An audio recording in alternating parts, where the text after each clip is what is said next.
Good Friday morning, racing fans. Last weekend of the Keeneland meet.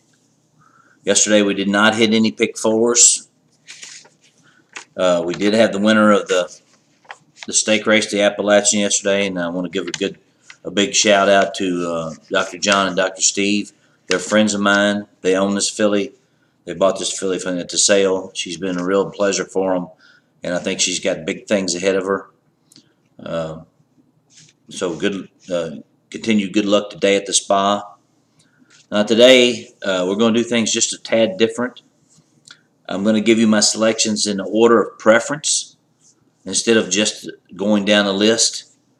And we're going to start in race 1. That's a $50,000 starter allowance going a mile and 16th. And like yesterday's similar race, I'm going with number 5, Mark Cassie's horse, Anel. They claimed this horse for $25. Moved him up to $35, and she won handily. Now they're protecting her. I believe she's going to be tough to beat in here. They won the race yesterday, the male counterpart to this race. Then I like number 1, Evan Deere, David Vance. This horse broke its maiden in a straight maiden race at Turfway after running for the 50,000 claimer down at Gulfstream and finishing 3rd.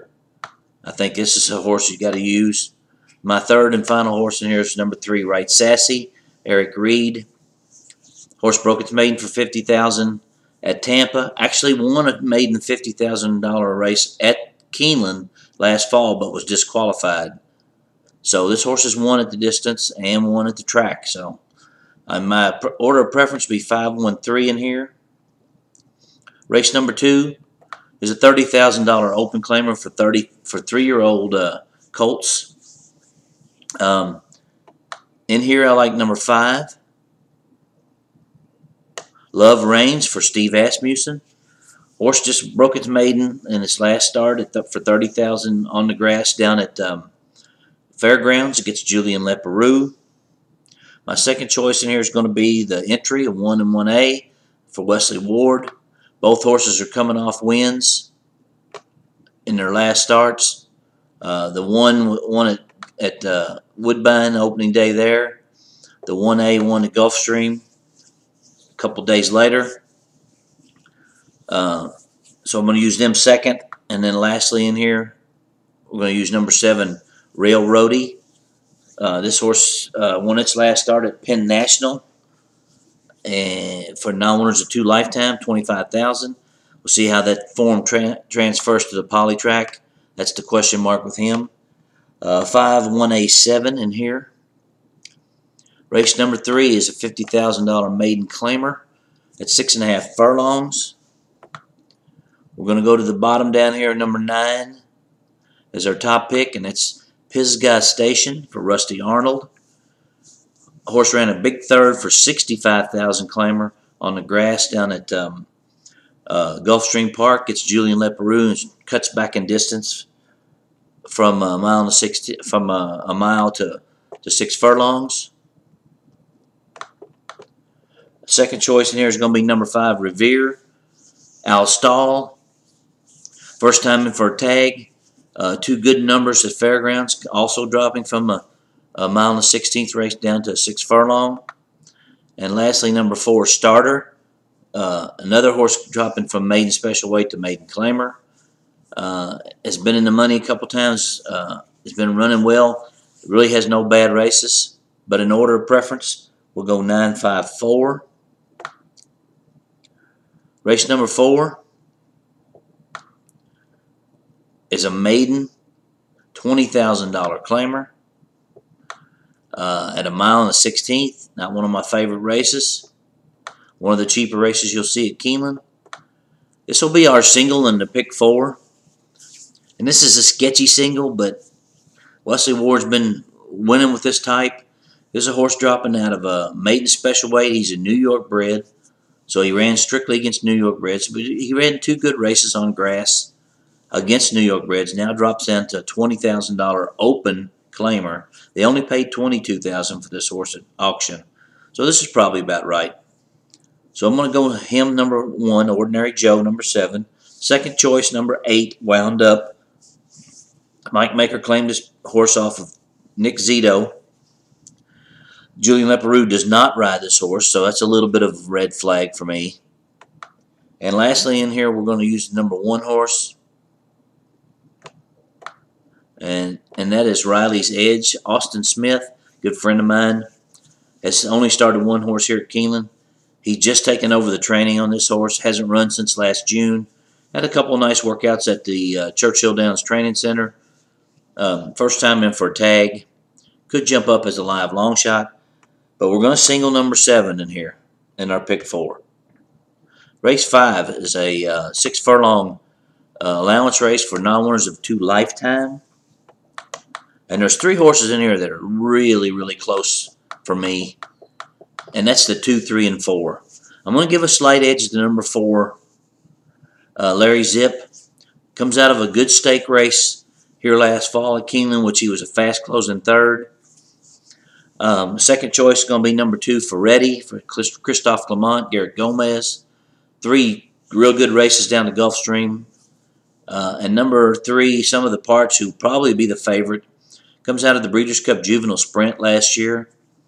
Was not a factor in that race. It's got some speed. Might be hard to catch. Gets Julian Leperoux. But the fact that he hasn't run since November is a concern for me. And has never run on the synthetic. So I'm going to go 4, 2, 3 in that order. So that pick 4 is going to be a $13.50 bet. It's a 1 and 1A and 5 and 7 with 4, 5, 9 with 7 with 2, 3, 4, and that'll be $13.50. Now race 6 begins the pick 5. It's a 6 furlong race for 20,000 claimers. Now winners of 2 lifetime. My top pick in here is Richie's Thunderin' Gal. This is Larry Ravelli, and this horse is taking a big drop from allowance down to 20,000 claimer, which is a little bit of a concern. It has some experience on the poly track, has won on the poly track. If she's anywhere near herself, she should be tough. Second choice is going to be number 1, Chinchilla Lady for Phil Sims. A good 3rd for 25,000 condition claimers last time out at Fairgrounds. And my last horse in here will be number 9, Leonessa, Timothy Hills. Horse hasn't run since September of last year. Gets top jockey Julian Leperoux. Has been training fairly well for this. It's a little bit of a stretch for me, but I'll go 4, 1, 9 here. Race 7 starts the late pick 4, and I believe it's a $150,000 guaranteed purse. This is a mile on the grass for entry-level allowance. My top pick in here is going to be Mindstrone for Michael Stidham. A big win, breaking its maiden last time out, going 5.5 at Fairgrounds. Jimmy Graham's the top, is a hot jockey there at the track this year. My second choice is Strike Red. The problem with this horse is it had been out since September. Broke its maiden in its debut handily on the grass at Woodbine. And the 4 is a first time in this country for Graham Motion. Julie's Love. Gets Julian Leperoux. Stakes placed in Germany.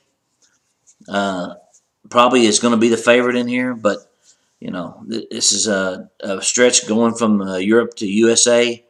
My top pick will be 5, and we'll go 5, 6, 4 in here. Race number 8 is a maiden special weight at 6.5 furlongs. My top pick in here is going to be number 7, Fort Boonesboro. This horse ran a big second first time out down at Gulfstream. His subsequent 2 races have been a little less than desired, but I'm going to give him another chance to bounce back here. He gets top jockey Jim Graham. Moves to Catherine Ball from David Fox. My second choice is going to be Hilarium for Phil Sims. Had a good race here in the fall last year at Keeneland, finishing second. Could be the favorite. My other 2 in here that I'm gonna use are Wickersham, number 2, first-time starter for Darren Miller. We know what he can do with first-time starters. He won the 2-year-old race yesterday. Horse has been working very well here at Keeneland and at Payson. And the fourth horse in here is number 3, Voucher, for Ian Wilkes. Good fourth in his 3-year-old debut at Gulfstream on the grass, going 5 furlongs. Should transfer that form to the poly track with no problem. Race 9 is the Grade 3 Double Dog Dare at 1 1/16. And this is a race where we're going to single in both the pick 4 and the pick 5. And I'm going to single number 7, Sea Level Drive. Jimmy Graham gets on for Rusty Arnold. A good fourth, only beaten 3 lengths in the Hillsboro Grade 3 at Tampa in its last start behind Zagora, Unbridled Humor, Federation, all top-notch fillies. My second choice in here would be Joyful Victory for Larry Jones. This filly's coming out of the Grade 3 Azeri. She didn't run a race. She seems to be a filly who will run a race sometimes and other times not. So she's a little inconsistent for me. And my other horse in here would be number 4, Principal Role for Billy Mott, Edgar Prado. This is a Judd Mott-owned horse, also making its first start in this country. It's graded stakes placed in England. But my top pick in here will be number 7, Pack Attack. I'm sorry, not Pack Attack. Sea Level Drive. Race 10 ends the card. It's the bottom level $10,000 claimer at 6.5 furlongs. I'm going to go with my top pick being number 6, Bond's Babe, Michelle Lovell. 2 good races at 5.5 furlongs down at Fairgrounds after being claimed for $15,000. A little bit of a concern dropping to 10. Has its success over the poly track in its past. My second choice will be number 11, Comanche Princess. This is a live long shot, I think, for Tom Drury. Just won its last start for $20,000 to 2 lifetime at Turfway. Has really not run a bad race in 5 starts. And then the likely favorite is my third choice, and that's Stanford Dolly. A powerful stretch run to win on opening day for this level. I don't know that he's going to get the pace that he's going to need to win this one. And it will be bet, I'm sure. So the pick 4 is going to be 4, 5, 6 with 2, 3, 7, 8 with 7 with 6, 8, 11, and that's an $18 play. And I want to wish everyone good luck out there today. It's kind of a tough card, especially early on. Tomorrow is the last Derby prep of the season, and it's the Coolmore Lexington. So we'll have another one for you tomorrow. I wish everyone the best of luck today, and as always, may the horse be with you all.